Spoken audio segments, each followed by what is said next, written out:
भगवान शिव के मंदिर में जब भी प्रसाद चढ़ाए, शिव के मंदिर में जब भी आप कोई सामग्री लेकर जाएं, या तो सामग्री में बेलपत्री डाल दें, और अगर बेलपत्री नहीं डालें तो उस बेलपत्री के केसे, उस सामग्री के केसे भी 3 हिस्से कर दें। जब केवल एक ही तरह का प्रसाद एक ही पात्र में हम भगवान के शंकर जी के सामने रखे और उसमें हमने बेलपत्री नहीं रखी, या उसको हमने हाथ से 3 हिस्से नहीं करे, या थोड़ा सा भाग हमने अलग नहीं करा, तो उसमें महाराज भगवान शिव के जो गण हैं उनका हिस्सा हो जाता। पहला चंदेश्वर का, दूसरा चंदाशु का, तीसरा चंडाली का, चौथा विश्वसेन का, और 5वां चंड का हिस्सा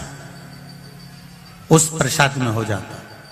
शिव महापुराण की कथा कर रही है, भगवान शंकर का चरित्र कह रहा है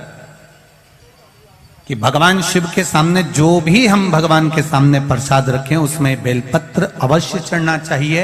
या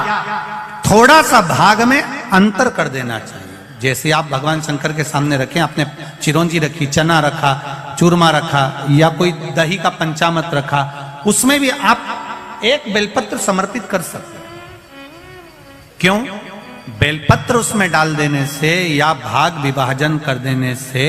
भगवान शंकर के गणों का जो हिस्सा है वो हिस्सा नहीं रहता, फिर आप उसको ले जाकर अपने भाग के अनुसार उसको प्रयोग में ले सकते हैं, आप उसको पा सकते हैं। अब और अच्छे से समझ लीजिए, प्रसाद, शिव जी का प्रसाद और अन्य प्रसाद में एक अंतर रहता है कि शंकर भगवान के प्रसाद को आप नहीं भी पाते हैं तो केवल अगर दर्शन मात्र कर लेते हैं तो भी ना जाने करोड़ों करोड़ों पाप हमारे जीवन के समाप्त हो जाते हैं, केवल दर्शन मात्र।